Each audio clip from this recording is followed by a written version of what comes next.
the forum to do your presentation.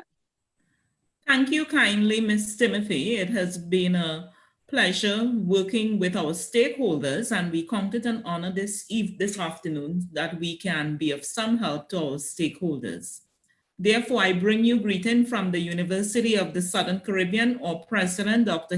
Hilary Bowman, and our Provost Acting, Dr. Wanda Chesney.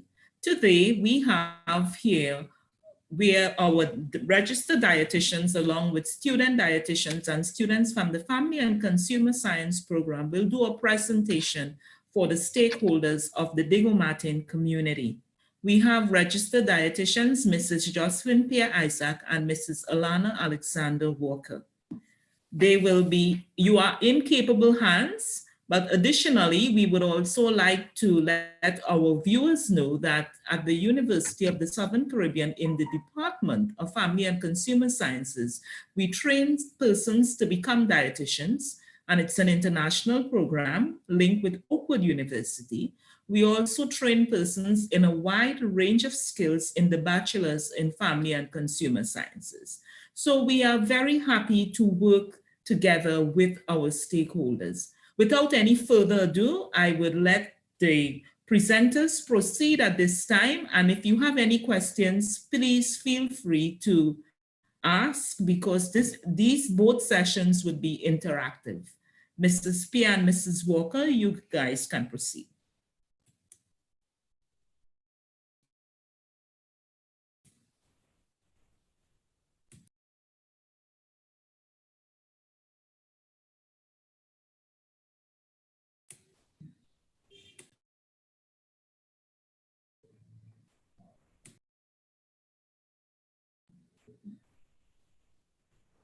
Hi, Mrs. Pierre Isaac. Hi, yeah, go ahead. Yeah, you can proceed. My mic on here.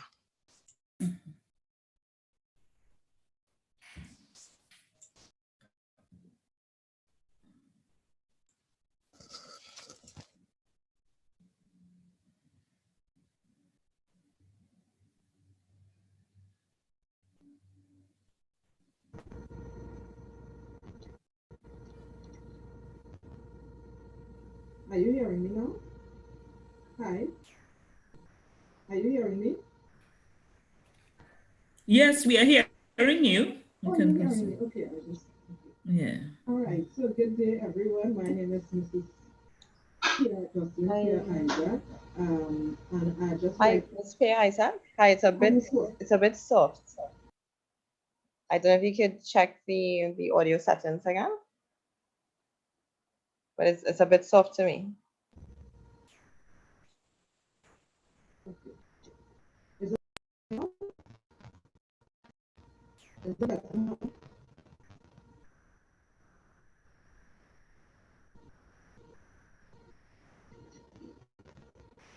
I'll ask Ms. Walker to go ahead and I'll try to address it.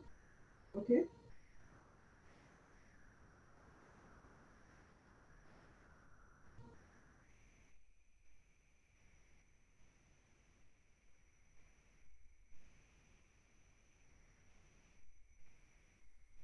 Okay, good afternoon, everyone. Good afternoon. Good afternoon.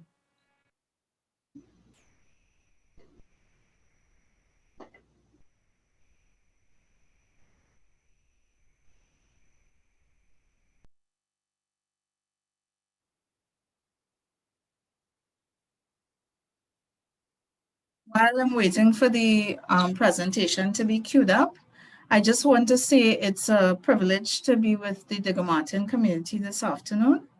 And I would also like to welcome some of my students who are here who would have participated in the program and who would have made their contributions as well. So Latia, I'd like to welcome you on the platform this afternoon. I'm also seeing that there are other students who are also in attendance. So I would like to also welcome them. And I just wanted to say a little bit about some of the benefits of the program to the students, in that the program is our program at the Department of Family and Consumer Sciences, University of the Southern Caribbean, is a very interactive, hands-on program, so that we try to include our students as much as possible in many outreach activities that we would conduct in our community, so that when they do graduate from the program, they are well equipped to function in various capacities. So they are not at all afraid or shy of doing so. And in addition to which, they also glean a lot of exposure, a lot of experience. They interact with various personnel in ministries and the health sector, so that it is a program that it makes them well equipped once they have graduated. So I just want to see if the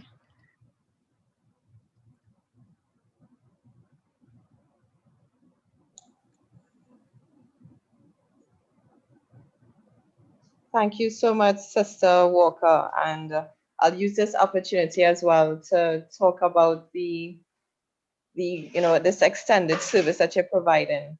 Not only are you able to present the information where we're talking about management and prevention of diabetes, but you are also offering your services to help registered participants to get individualized nutritional counseling.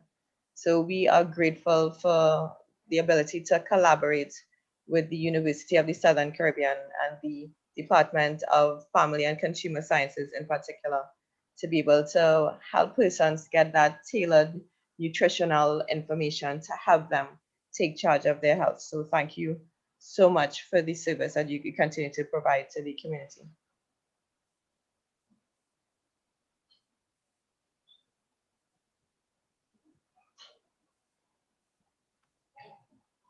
So whenever I guess it's Ms. Pear Isaac, whenever she's able to join in, she can start. So I'll just use this opportunity to talk with the participants. I know we would have sent out an email asking how things were going for week 2. And we just look forward to getting more responses when we check in with you each week. I know that from the responses, it has been a bit difficult to get the exercise in. So just from peer-to-peer suggestions, persons who are able to exercise, what suggestions do you have to make it easier? Because we're all busy, we all have different schedules, but what works to be able to get the exercise in? Any suggestions anyone could pipe in? Hi, Marissa. I can go ahead? Yes, go ahead. Thank you. For me, I find having someone to exercise with helps a lot. And not just someone to exercise with, but an accountability partner. For me, that provides a lot of support and encouragement to exercise. Having a goal to knowing exactly what you want to achieve, and sticking to it in spite of how you feel, that helps me a lot. Okay. Thank you. So having the partners, I know we were able to pair persons up, and if it is you have your own partner, that's great. So as Sister Leanta would have said, having a partner and having a goal to know what it is you're working towards. So if it is lowering your blood pressure, that's why it's so important to check your readings, as well as to be able to take notes, because what your reading was 2 weeks ago, you may not remember it, but to show that things are improving over time. So any other questions that persons may have had? Okay. For me, it's not a question, but more like a suggestion. I find sometimes it's the time, depending on what happens. I might not have the 30 minutes, and so I like to exercise outdoors. I can't do gyms or enclosed places. So I sometimes would use an app, like a 30-minute app which tells me that I would have walked like 2 miles with that. The other day I did like 10 minutes. I only had like 10 minutes, but it felt great that, you know, my heart pumped up and I knew I had done something. So that helps me, you know, the app, if I can't, you know, go out and exercise like I want to. Well, thank you. So if possible, you could put the name of the app in the chat, and I'll also put the link for the registration and the resources. So I could put that app information in the list of resources as we help each other. So I don't know if Miss Pierre, are you? Archibald, I am ready, so I can share my screen with you. Great, thank you so much.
Hi, Sister Walker. I'm not too sure. Were you able to start it before sharing the screen? I know sometimes you need to start the video before sharing.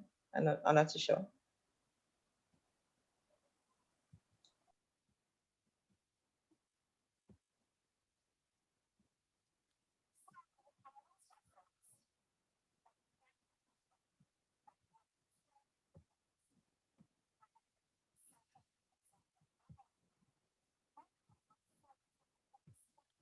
Okay, can you tell me if you're seeing and hearing? No, we're not seeing or hearing. No. When you do, you'd have to share the audio at the bottom. When you share the screen at the bottom left, click share computer audio as well. Okay, sure.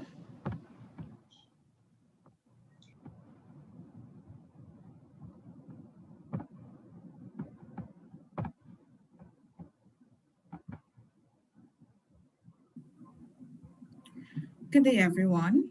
My name is Alana Alexander Walker. I'm a registered dietitian and a clinical instructor at the University of the Southern Caribbean.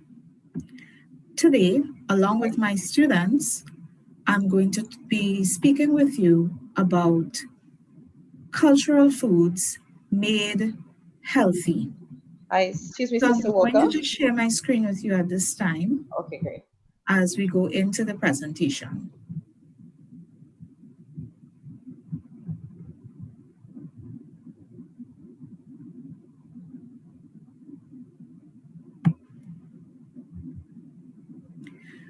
So we always reference the biblical account of Daniel and the 3 Hebrew boys when they were sent into exile in Babylon. They were offered food from the king's table, which they refused. And here we have Daniel purposing in his heart that he will not defile himself with a portion of the king's meat, nor with the wine which he drank. Therefore he requested of the prince of the eunuchs that he might not defile himself. So these Hebrew boys were brought up in the tradition of eating foods that God himself had directed them to eat. So according to their beliefs, their teachings, there were certain foods that were unclean. And we could only imagine the unclean meats that were served, as well as the wine, the alcoholic beverage that was served. So this was not good, but instead they requested that they get pulses. So after 10 days of eating pulses, they were found to be stronger and healthier than all the other young men in the king's court. So this is an interesting story because here they were given a challenge as to if we eat these foods, if after 10 days we are not found stronger and wiser, then what is this saying? Is it that the principles, the guidelines that God has given are not true? So I want us to consider this. If God has given specific foods for us to eat, then he will guarantee that these foods will make us stronger, healthier, smarter, wiser. Also, it will heal all our infirmities and repair our physical bodies. Excuse me, Sister Alexander. Today, again, we want to look at our cultural foods. And here we have a wide Sister array Alexander, of cultural foods that we're not seeing it with you. that we commonly consume. Okay.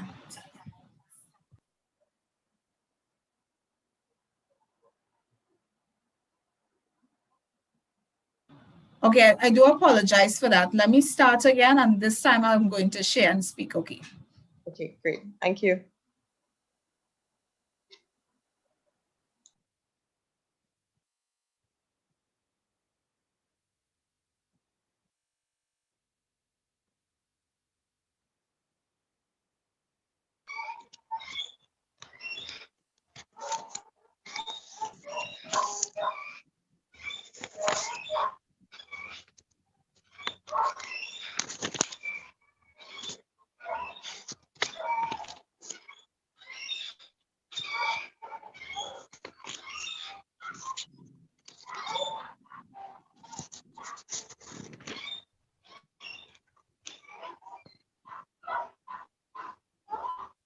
Okay, good afternoon, everyone.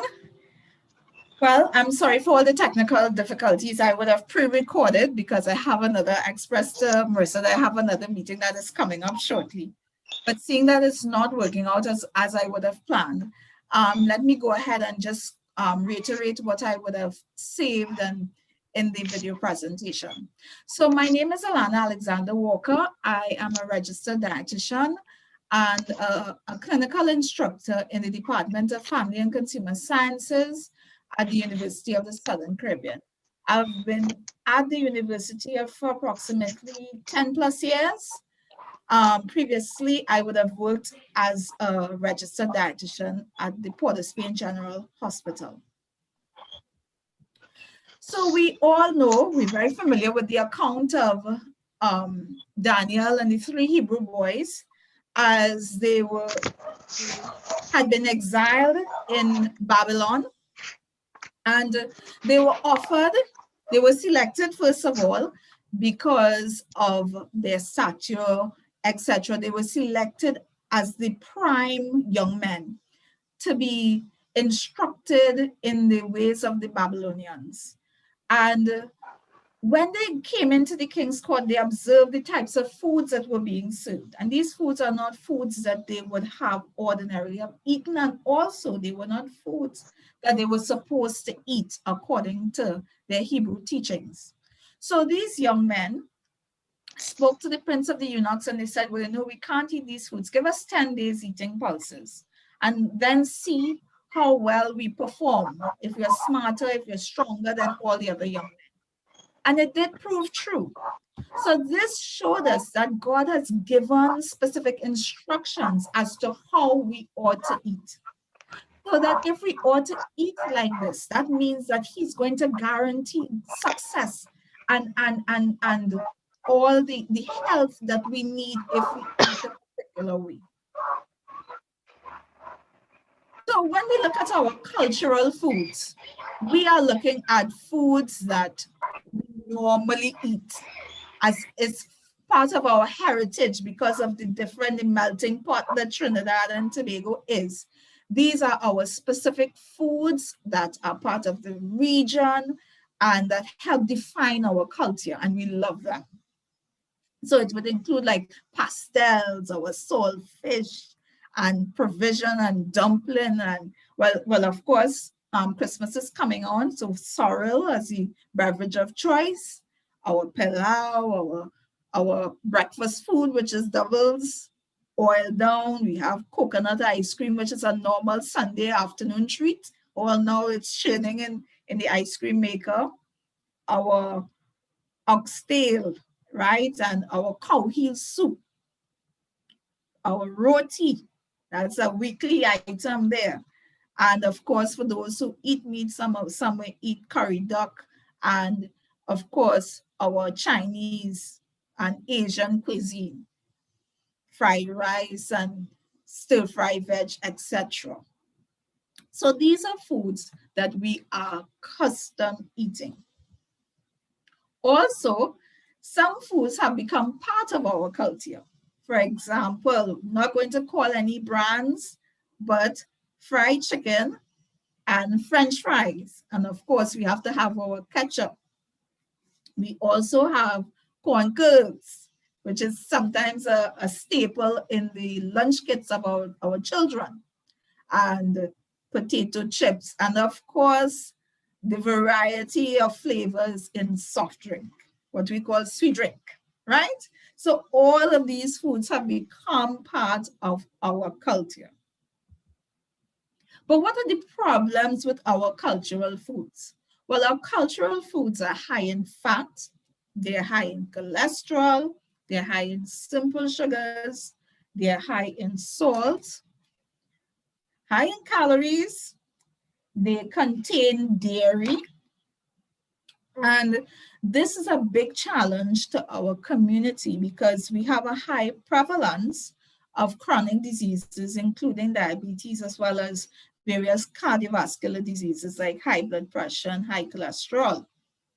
And our cultural foods actually contribute and worsen our chronic diseases, at least in the present dispensation, how we presently cook them. That is what happens. And so it's not bashing our cultural foods, but just saying because of our present situation, we need to make appropriate changes. So if we are to look at the vegetarian eat well plate, and I think we would have established the benefits of a plant-based diet. So that we want to have basically half our plate being fruits and vegetables.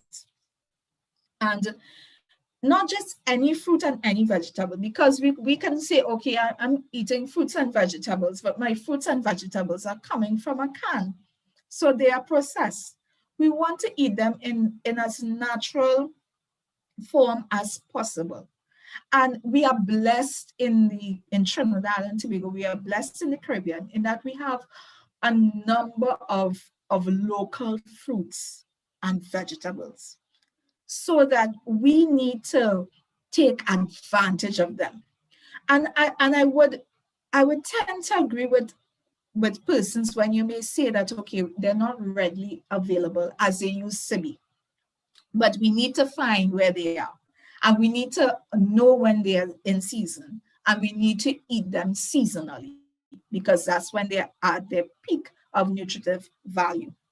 So we want to eat them as simple and as whole as possible, meaning unprocessed.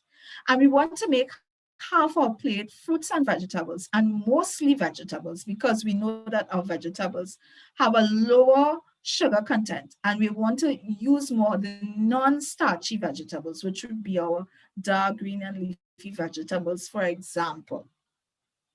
We also want to make, in terms of the other half of our plate, most of it should be our whole grains. And our whole grains, just as our whole fruit and vegetables, are unprocessed. And what happens when grains are processed is that they remove the bran and the germ from the grain. So the grain is made up of 4 parts. The husk, which we cannot eat, so it has to be removed. But it also has the endosperm, the germ, and the bran. So we want to maintain the whole grain, the endosperm, the germ, and the bran. What happens when the grain is processed? The endosperm is what is used, but that's very starchy and it lacks in terms of fiber as well as nutritional content. So what are some whole grain products? Our whole grain products would be our whole wheat, couscous, oats, cornmeal, etc. Right? So those would be our whole grains. You want to eat much of those. Our brown rice would be another whole grain product. So we want to have more of those here. And then we want to use our protein. Our protein would be plant-based. So that would be our peas, our beans, our nuts. That would be the other part. And our calcium is going to come from our plant-based beverages mainly, and also it can come from our dark green leafy vegetables. So our plant-based beverages would be like our almond, our oat, our soya milk, right? And these would be fortified. So these would be fortified foods. So that is where we can get our calcium from. We want to limit as much as possible our simple sugars and our fats. So we want to just have it a small part of the plate. We also want to encourage use of foods that heal.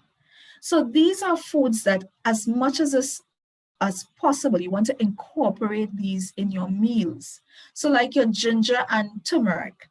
So ginger and turmeric are well known for their anti-inflammatory properties. So they reduce inflammation. They're very good if you're suffering from arthritis. The active ingredient in turmeric is curcumin. And curcumin's effects are increased with the use of black pepper. It must be noted here, if you want to get more of the effect of the curcumin, it's recommended that you can take a supplemental form of turmeric. But even though that is said, it doesn't mean that we cannot use the root. We should use the root, and we can use the root in various of our preparations of meals. For example, if you're cooking peas, if we're making our quote unquote oil down, right? We can use our turmeric there. It adds a lot of color as well as it adds flavor to your foods. And ginger, we can use ginger everywhere. It just is a lovely ingredient. You can tell that is my favorite, right? So when you're making your sorrel, when you're preparing your dishes, whether it is your peas, your beans, you can incorporate some ginger there. When you're doing your smoothies, you can also use your ginger. It's also good in terms of digestive health. So if you have upset stomach, etc., it's excellent for that as well. And of course, garlic. We can't leave garlic out of this, right? And the active ingredient, there's allicin, and this is very important. It has anti-inflammatory properties, but it also helps in terms of thinning the blood. So for those who are hypertensive, garlic is so important when it is fresh and it's chopped or it's crushed. It can be eaten raw. It's excellent in terms of lowering the blood pressure levels. Avocado is another one of those superfoods. And avocado is filled with healthy fats, monounsaturated fats. So this helps to lower the bad cholesterol in the blood, right? It's also packed in terms of its potassium levels. And potassium is also important for us in helping to lower your blood pressure levels. So this is excellent. Olive oil is another fat, and I want to say something about the fats, right? Even though we're saying for you to eat avocados, it must be noted that it is fatty. So you have to look at how much you're eating, because it's going to add calories to your intake, to your diet. We want to encourage use of olive oil, of course. in small amounts, because remember it is an oil, so it's going to be more calorically dense, it's going to have more calories. And when you're using the olive oil, you don't want to heat the olive oil to too high temperatures. That's not how it's supposed to be used, right? So you're going to use a little of it, but of course it has, again, the good fat, which is the monounsaturated fats. The seeds, beans and peas are excellent. They're excellent in terms of their fiber content. They're excellent in terms of, some of them are high in terms of selenium, especially when you look at the types of soils from which they come. They're also excellent as a low fat, low cholesterol source of protein. So they're a very good source of protein. They're a good source of both soluble and insoluble fiber. So soluble fiber is good for lowering the cholesterol, but the insoluble fiber is excellent in terms of keeping you regular.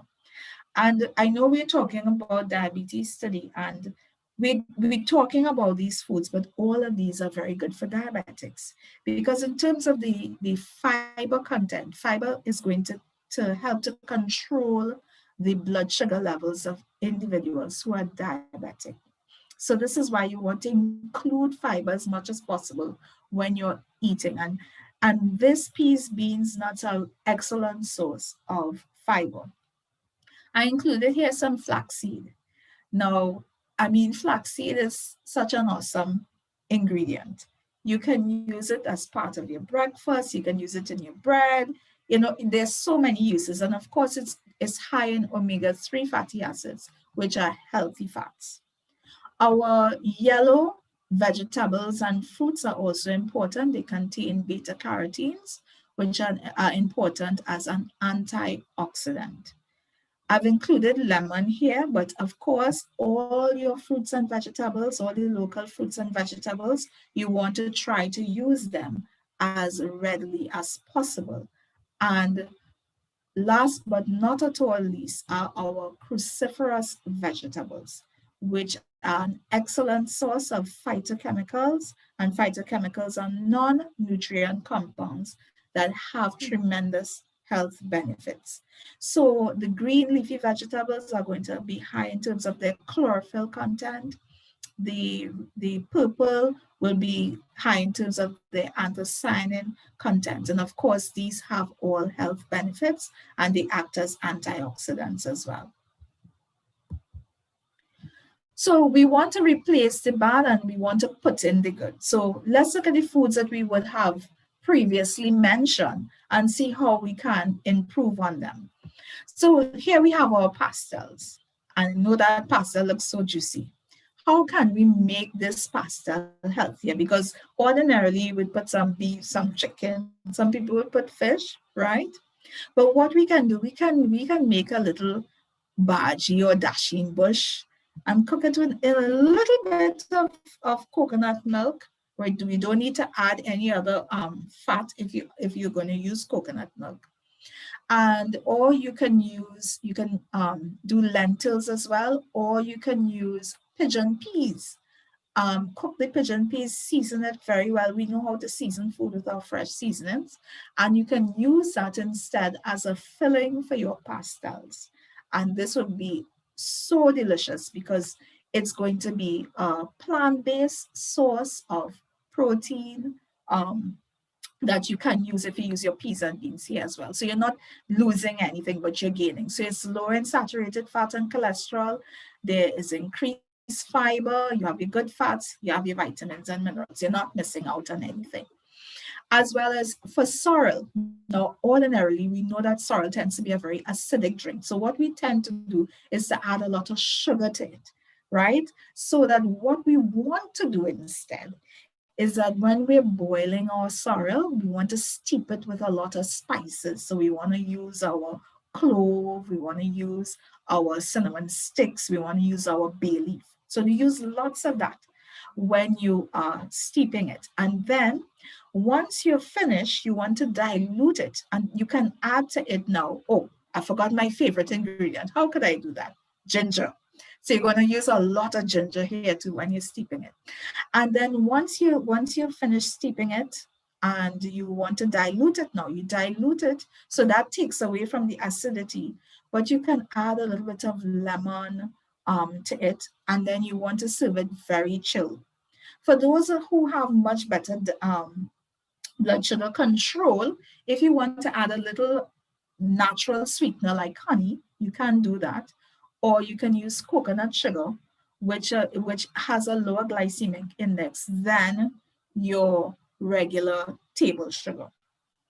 So what about, oh yes, one of my personal favorites, but I'm trying to wean myself off, saltfish and provision and dumplings. How can we make this better? Well, we can make a cabbage buljol, and we can include tomatoes. We can even put cucumbers in it.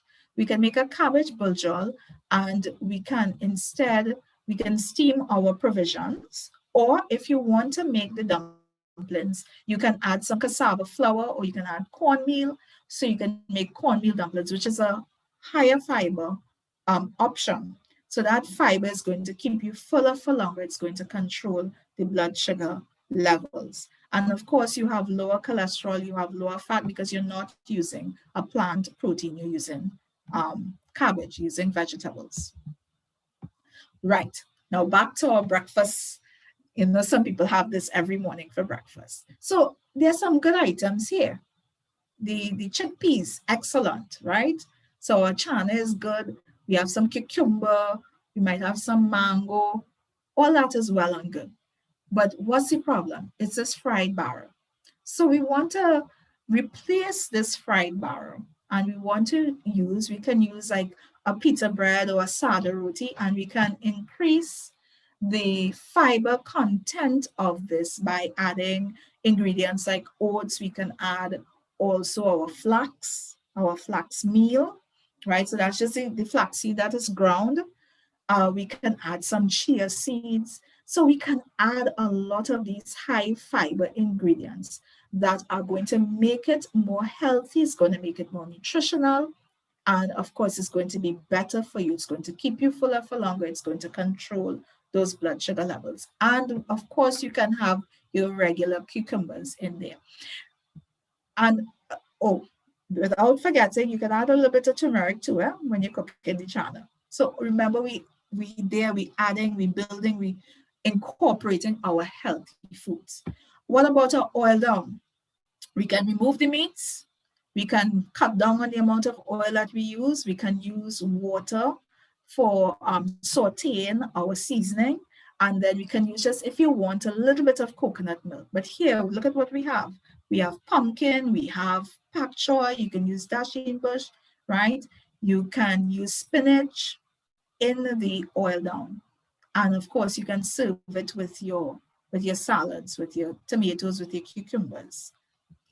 And the pilau, you can, of course, remove the meat, and then we have here red beans, which our students would talk about in a little while.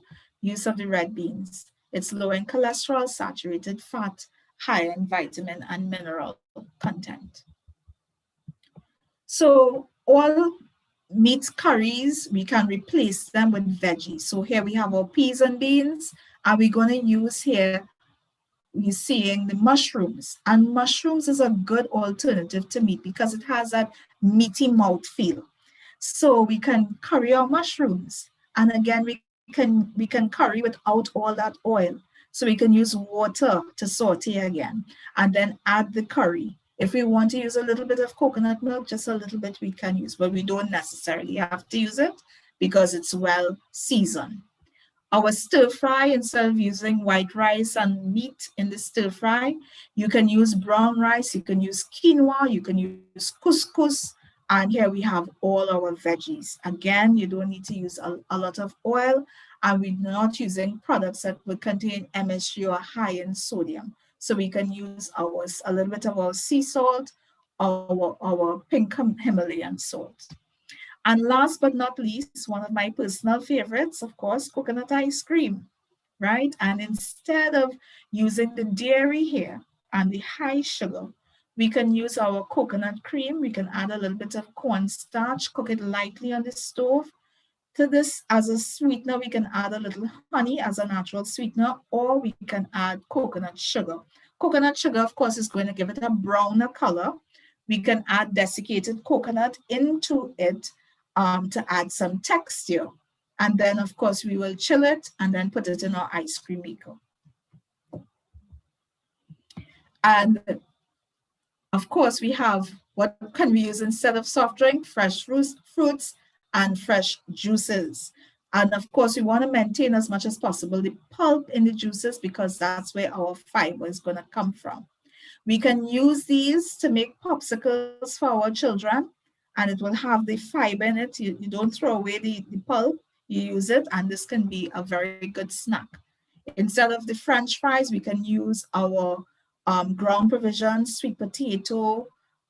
We can use our dasheen. It can be lightly blanched, and then it can be put into the oven, right? So you cut it into the wedges or bâtonnets, you blanch it, and then you put it into the oven at a high temperature. It can be drizzled with a little olive oil. You can use onion powder, garlic powder on it instead of salt.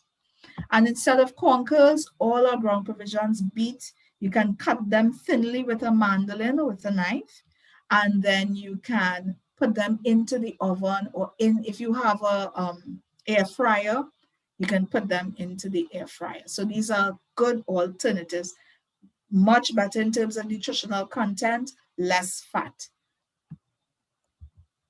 All right, so what we want to do very quickly, and Sister Archibald, you let me know if we have enough time to go through with the presentations for the students. So we're looking at ending at about 6 to 4, so around that time. So you should go ahead, yes. All right, okay, so I'll just go quickly into the presentation. So I may have to stop this presentation and start theirs, okay? Thank you so much. I really like the alternatives and the provision where you're blanching it first, so then you just get the crispy tender texture on the outside by baking it. That's a really good idea.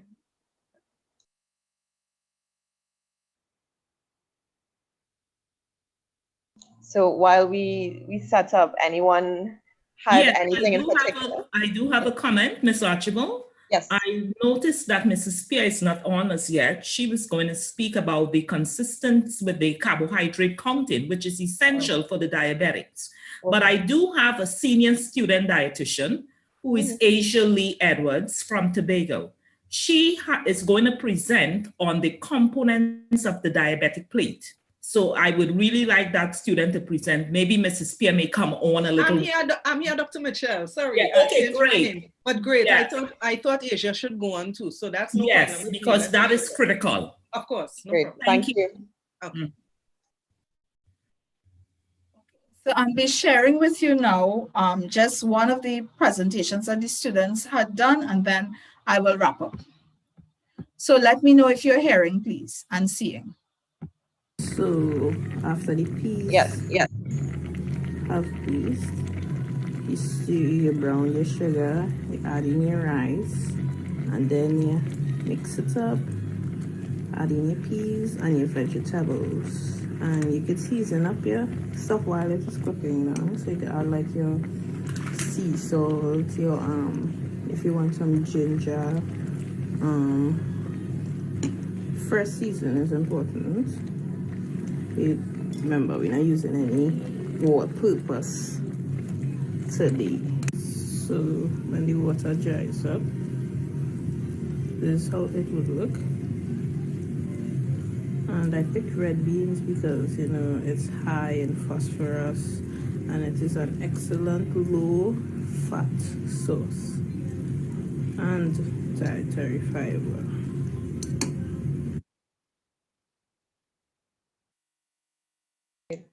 Thank you. So, yes, so that is Latia Williams, one of our students, and she would have just shared with us how you can make a healthier version of your quote-unquote pilau, which she would have termed cook-up.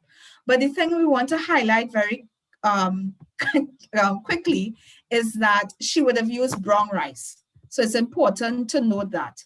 And I'm just sharing with you now what would accompany the cook-up.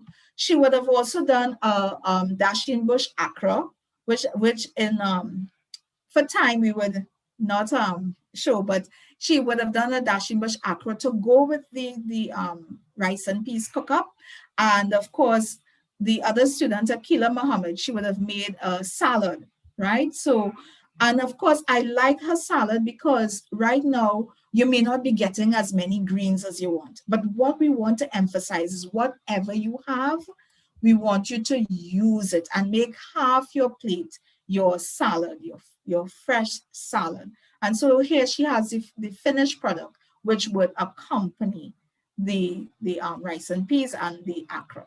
So I want to thank you so much for the time, and I'm now going to pass on to my colleague. Thank you so much.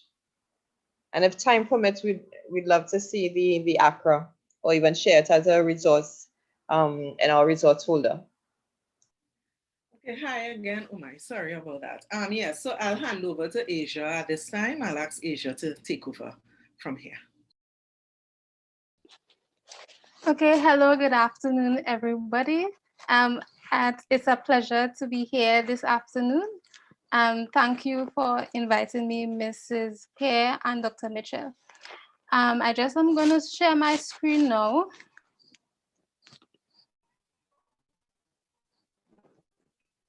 And today, I'm going to be talking about the diabetes plate method.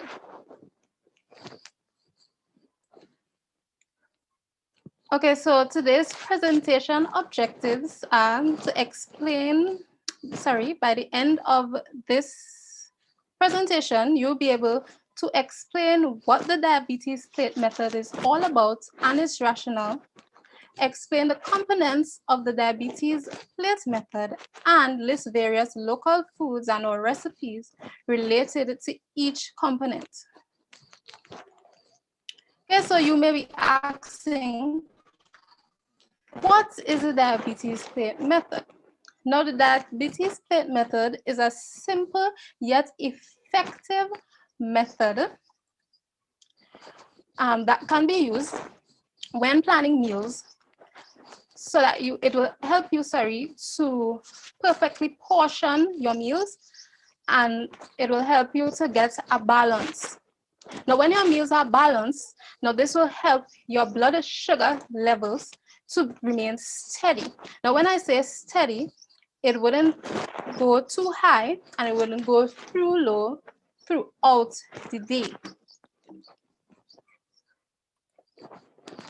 Right? This method gives persons a healthy balance of vegetables, protein, and carbohydrate foods.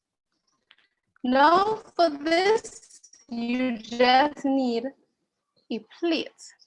Now, according to the American Diabetes Association, they are recommending that you use at least a 9-inch plate, right? And if you don't have that kind of plate, you can use like a smaller salad plate or even a dessert plate. Now, I have different sizes of plates here, right?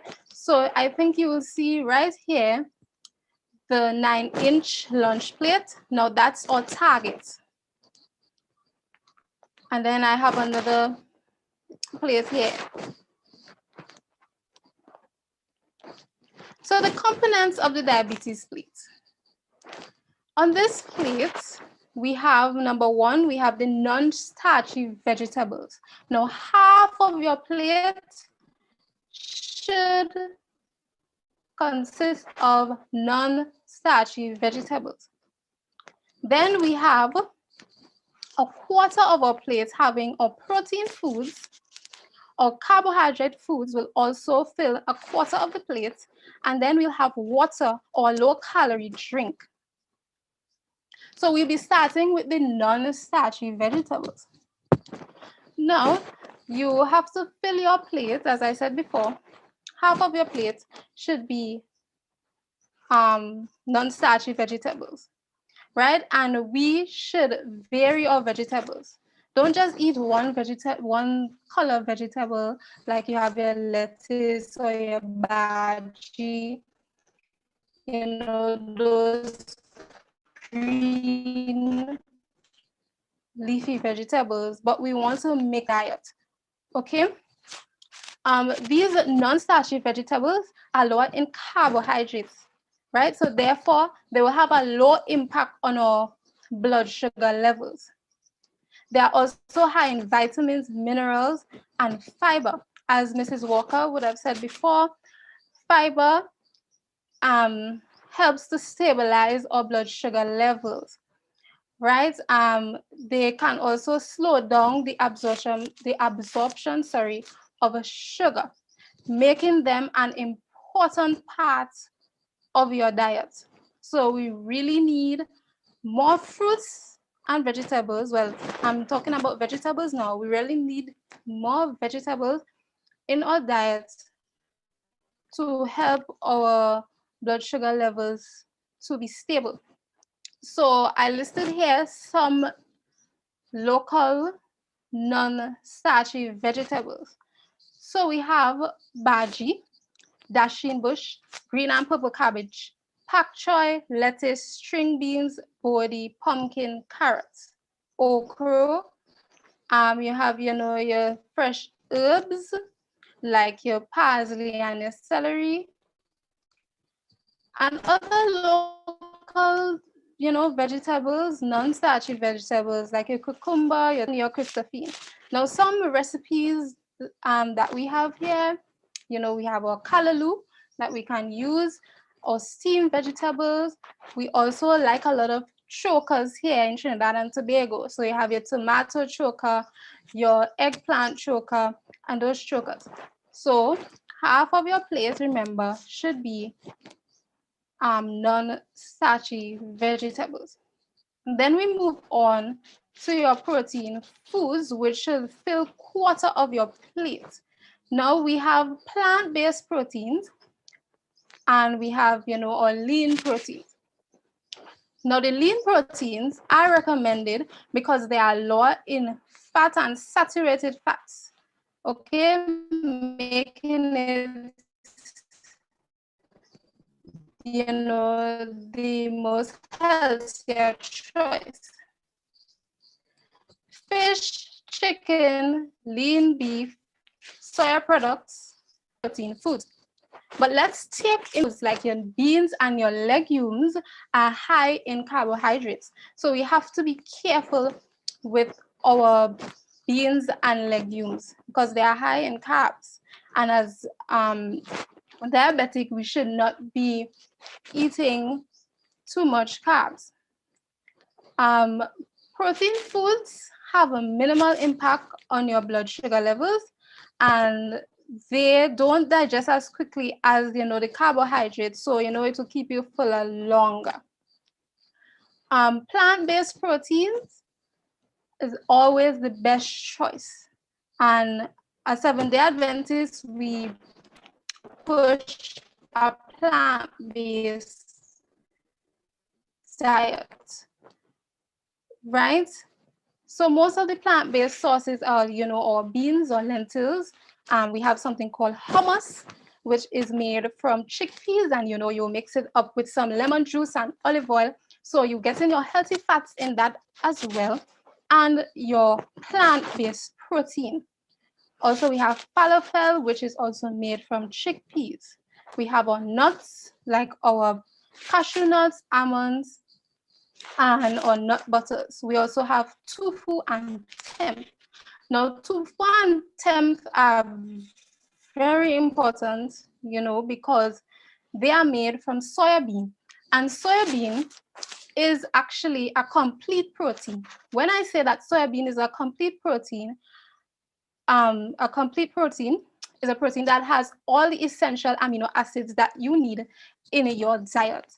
So tofu and tempeh will be very important, right? They also have a lot of calcium, right? And we need calcium in our diet, especially when you are not drinking, you know, the normal cow's milk. tofu has a good amount of calcium, right? You have your lean proteins, right? Your chicken, turkey, eggs. Fish, we are going locally with the fish. You have your flying fish, your red snapper, tuna, and kingfish. Lean beef cuts. You have your lean deli meat and your cheese. Now, if you don't eat meat, we have to be mindful of something called complementary proteins. Complementary proteins is a protein that then consists of all the essential amino acids that we need for our body, right? And this is more common in like plant-based food sources. So you will have, your lentils, your legumes, and your cereals. And eating 2 or more of these incomplete proteins, because lentils and cereals are seen as incomplete proteins. Once you mix all of them in one meal, you have all the proteins that you need. So we need to also be mindful of that, and we need to be mindful of the carbohydrate content coming from these legumes and lentils as a diabetic. This is a diagram showing what you can add together. We have our carbohydrate foods, right? So just like proteins, they will fill 1/4 of our plate. Now this plate helps us to limit our portions of carbohydrate foods to 1/4 of your plate, so that you will keep your blood sugar steady again, right? So foods that are high in carbohydrates are your grains, your starchy vegetables, your beans and legumes, your fruit, yogurt and milk. All these things are high in carbohydrates, so we need to look at these foods.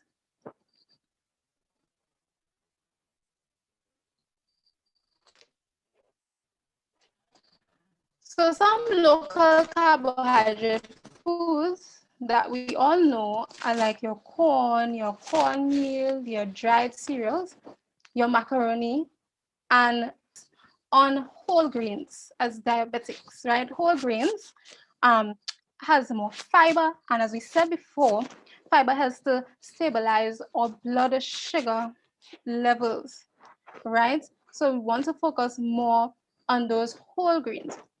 Now, a portion size of, let's say, bread is like 1 slice, or as we like to eat here, rice or hops.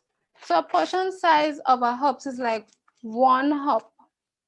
And rice, we can have at least 1/2 cup of rice.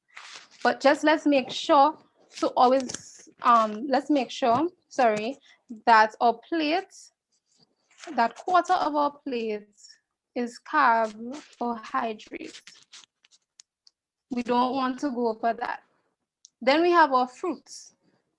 Now we need to be careful with our fruits, because we know that these are also high in carbohydrates. So when eating your fruit, I will say a serving size of fruit, according to the ADA, the American Diabetic Association, a serving size would be like 1/2 of a banana, or 1 cup of cubed watermelon, or 1 cup of cubed papaya. Now, if you can't have this for breakfast, right? So we see the plate, right? The plate has your non-starchy vegetables, which is 1/2 of the plate. 1/4 of the plate is you have your carbohydrates, and another 1/4 is protein. Now, if you can't have these fruits within your breakfast, you want to spread it throughout the day so that it can stabilize your blood pressure. Sorry, not your blood pressure, sorry, your blood sugar, right? So you want to have a portion in the morning, maybe for a mid snack, and a mid evening snack and a mid morning snack. You want to have it during the day, or you can even have a portion at breakfast, Okay, with fruit juices, we have to be careful with fruit juices as well.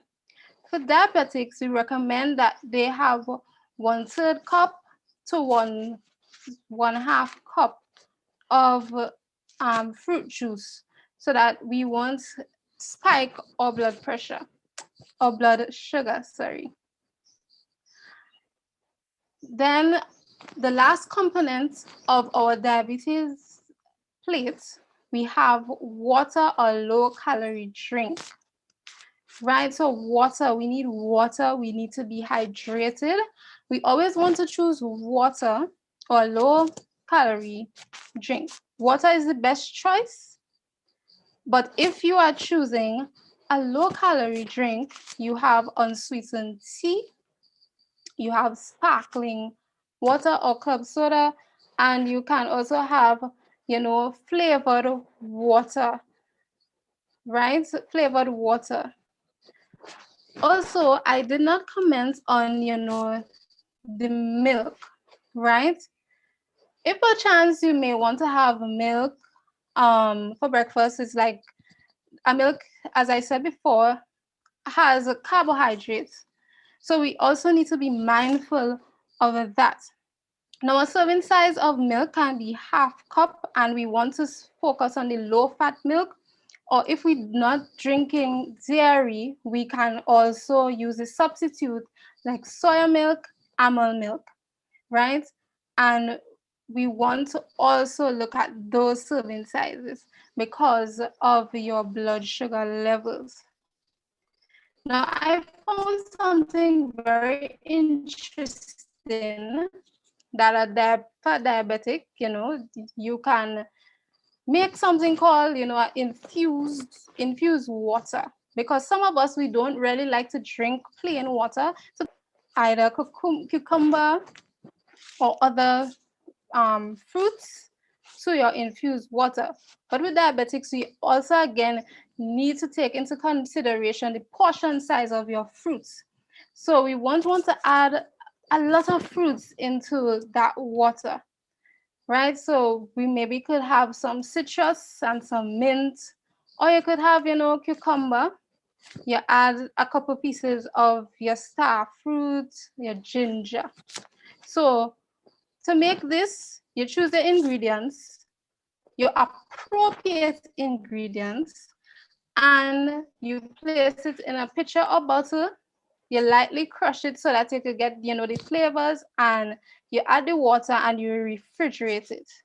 Okay, so this should taste really well. I am going to try this as well. Now I have a little slide here with, a little description of portion sizes, and I think I'll put a link in the chat box so that you can read it more, but I'll just go through one. So for grains, you have 1 cup of cereal flakes, which is like a baseball, right? And then I'll go over to the meat section. If you are having fish or tofu, you have at least 3 ounces, and you can have this, which is the deck of cards here. So these are practical ways of actually making sure you have the appropriate portions as a diabetic.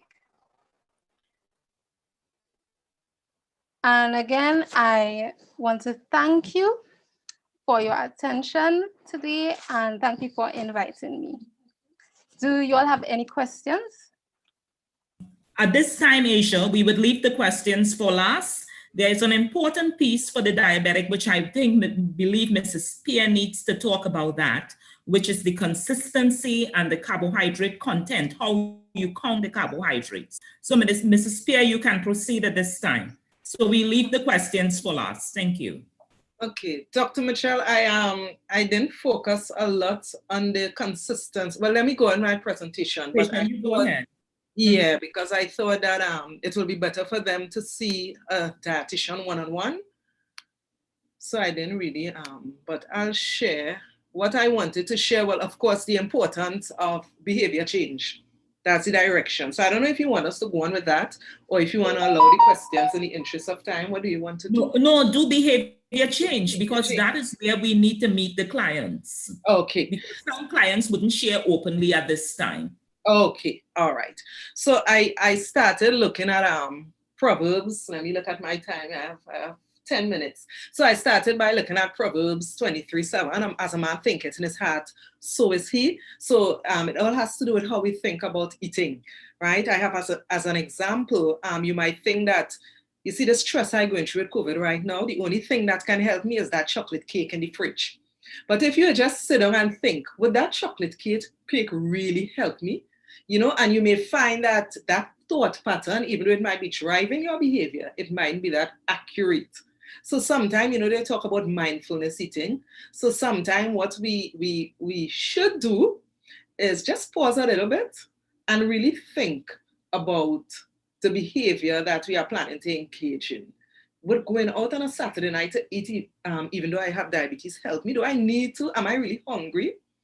All right. So that's one concept, the whole concept of how our thoughts are constructed and how we think about eating. And then the other area we look at is what we call the ABCs of behavior change. If the cake isn't there in the first place, we won't eat it, right? So we call the cake an antecedent to behavior, right? So the antecedent is what leads up to the behavior. The behavior is eating the cake. So the A, antecedent, the cake is in the fridge. B, behavior, because the cake is in the fridge, I'm going to eat it. And C, the consequence, I have a spike in blood sugar. So if we can just change our behavior and change our thought patterns, it may be easier for us with all the important things that Ms. Walker and Asia Lee spoke about. So you have to ask yourself, you should ask yourself then, what do I hope to achieve? Everyone sitting here today, what do you hope to achieve? What's your goal? What behavior do you want to modify?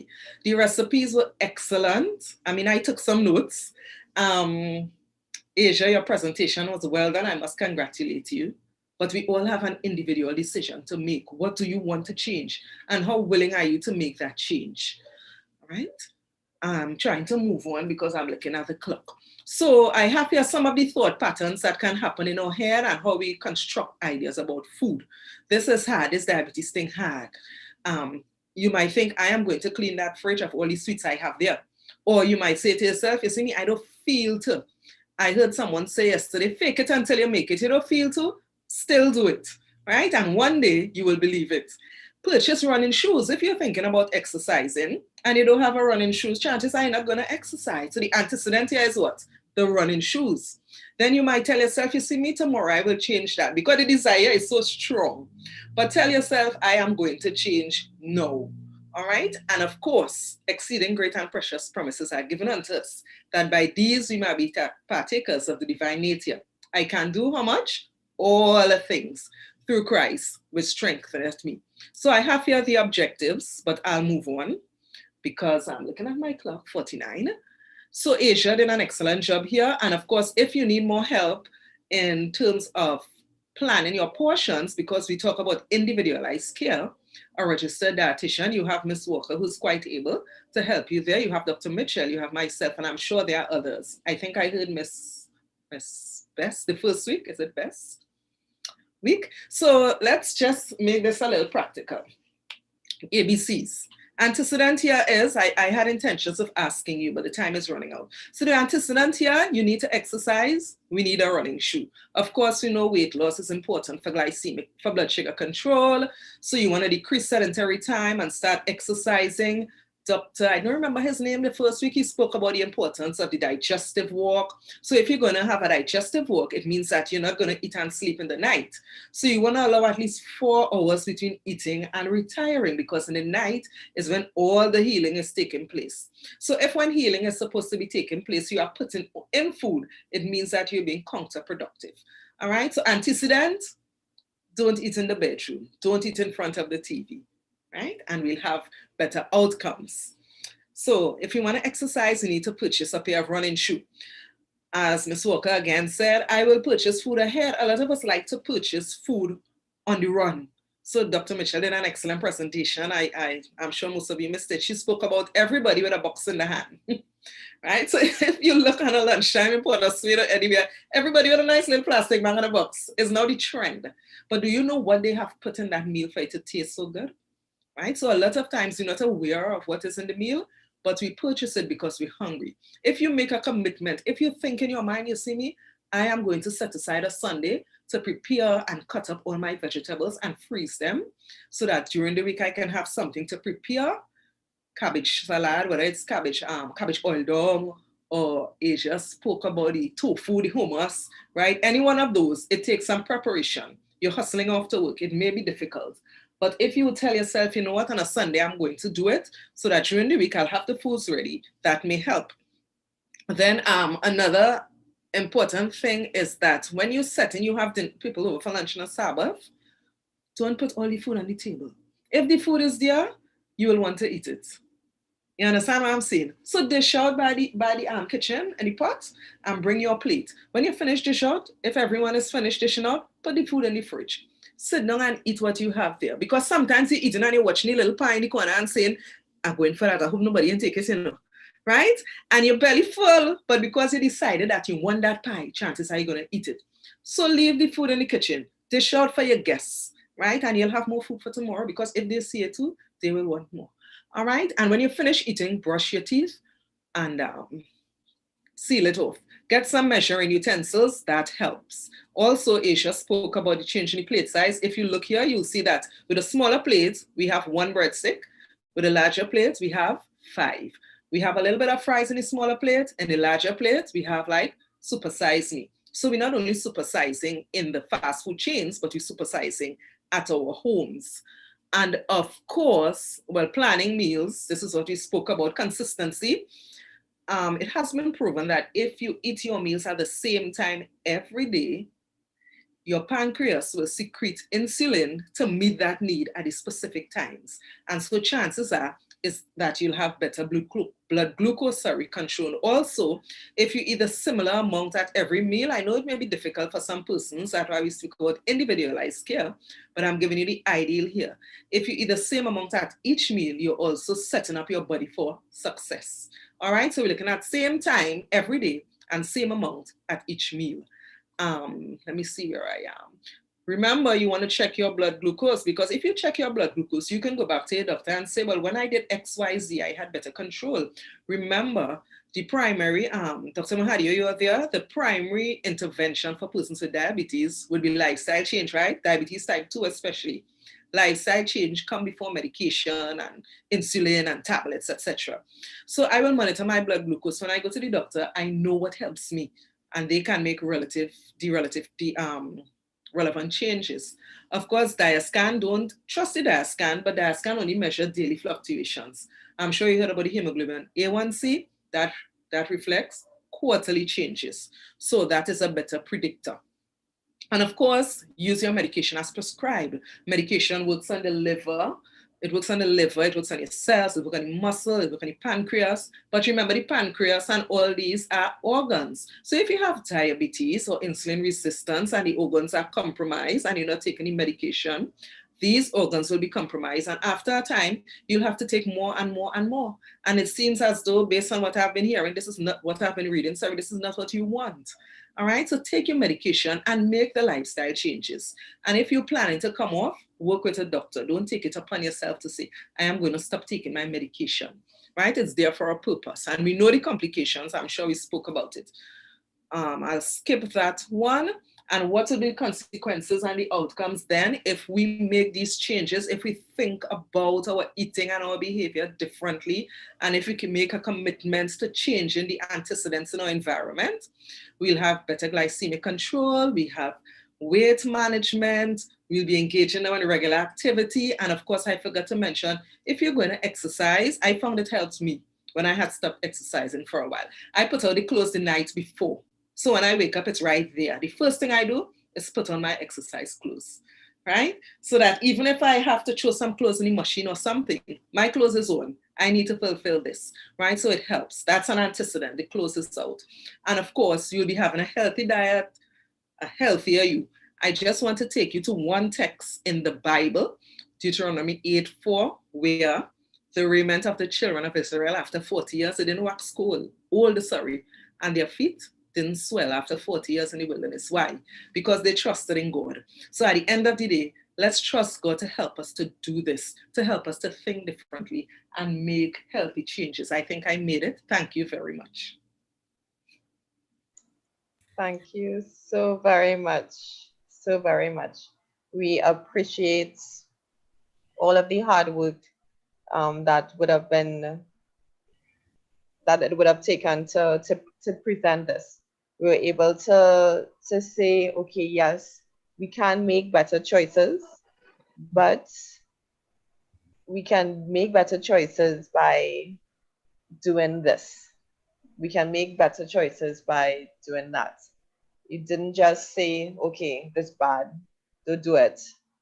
This is how you actually do it. And, you know, the link to trusting in God, He is the ultimate power source. So thank you so much for all the presentations, and we would like to get the Accra recipe if possible. I got a request for it in the chat as well, so please, yes. And we're just grateful. Dr. Mitchell, is there anything you'd like to say before we close up? On behalf of the University of the Southern Caribbean, we would like to thank the Diego Martin Seventh-day Adventist Church for engaging us and for giving the opportunity for us to speak with the stakeholders. So we are very grateful for that. I will also like to thank all of the presenters, Mrs. Walker, the student and her students, Mrs. Pierre Isaac and Asia Lee. They all did an excellent job.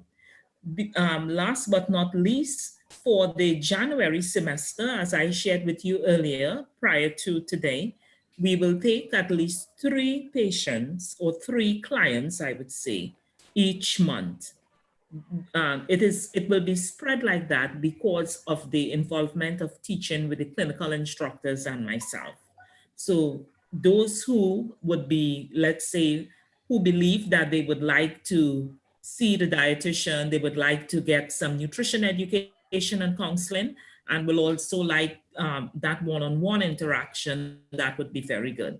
And additionally, we will also have coming up in the not too distant future, in the month of January, we hope to begin the Vegetarian Culinary Arts short course. So that of itself, we are going to invite you and you can invite the other stakeholders in the Diego Martin community so that they can be part of the Vegetarian Culinary Arts. It's a plant-based approach. We would have the dietitians interacting with the participants because we do know that we have a health message, and we are taking it from that perspective to teach individuals how to prepare foods naturally. Some people do not eat eggs, and I was glad to hear about the flaxseed today. You can make the vegan egg with the flaxseed. So that is going to be taught in the class, as well as we can teach them how to use the avocado and the black beans to make brownies, and it's healthy brownies. Okay. So all of these things are going to be taught using a plant-based approach. So we look forward to interacting with you more, and if we can send you our flyers as well, as we would write to I would say the coordinator and yourself, we hope that the message can get across to the Diego Martin community. So thanks again, and please feel free to engage us, and please have the clients, they can email you and you can pass the list on, and we would be more than happy to work with you. So have a blessed evening. Thank you so much, Dr. Mitchell and your team. We are so appreciative, and we are hoping that we could get as many persons to attend. I have one quick question. Someone is asking, the cooking class, is going to be held via Zoom, or would persons be able to attend in person? Based on the format that classes are offered at the university, for this semester we did remote teaching. So for next semester, it should proceed to remote teaching. So we will be working with, for example, on the online format. So we'll use remote teaching. So that is one way. Additionally, we are working with the farmers in Trinidad and Tobago. So on Wednesday coming, I know we do have a presentation. So if I can send you the link if persons would wish to join in. We have 2 sessions addressed. I know it was a short space of time whereby Mrs. Walker does the food science course. She could not have gone in depth how to preserve certain foods. And that is something that we would like to share in the not too distant future, because we have a lot of pineapples, we have a lot of green bananas and so forth, and people should know how to do preservation. And so they can have the frozen organic bananas in their refrigerator and take it out and make smoothies and all these things. So I would send you the link and anyone who wish, they can join in. That is like around 5 o'clock in the evening, 5 to 6 o'clock after work. Great. Thank you so very much to Dr. Mitchell and her team, all the students. And we are so happy that you're offering the free nutritional counseling. We'll get the information onto you and we'll be able to take it from there from January. So thank you everyone for the time, and the recording will be available on YouTube. Thank you so much. We look forward to meeting with you again next week at 2:30. Thank you very much. Enjoy the week. And I'm just going to say a quick closing prayer. Eternal Father, thank you for the opportunity to learn more about healthy eating and to be able to find alternatives. We're grateful for the information that was shared and to be able to continue to collaborate with the University of the Southern Caribbean. Please continue to bless the school, the students, all the staff, and help us as we choose you every day to take charge of our health. We make this prayer through Christ our Lord. Amen. Thanks, everyone. Before you all leave, Miss Pear Isaac, she would have left some resources in the chat. This is for portion control. And as diabetics or persons trying to prevent diabetes, we should practice portion control. So feel free to get on the links. And as mentioned before, this information is on YouTube. So you feel free and invite a friend to gain knowledge about healthy eating and prevention of diabetes. Thank you so much, everyone. Have a blessed evening. You too. Bye.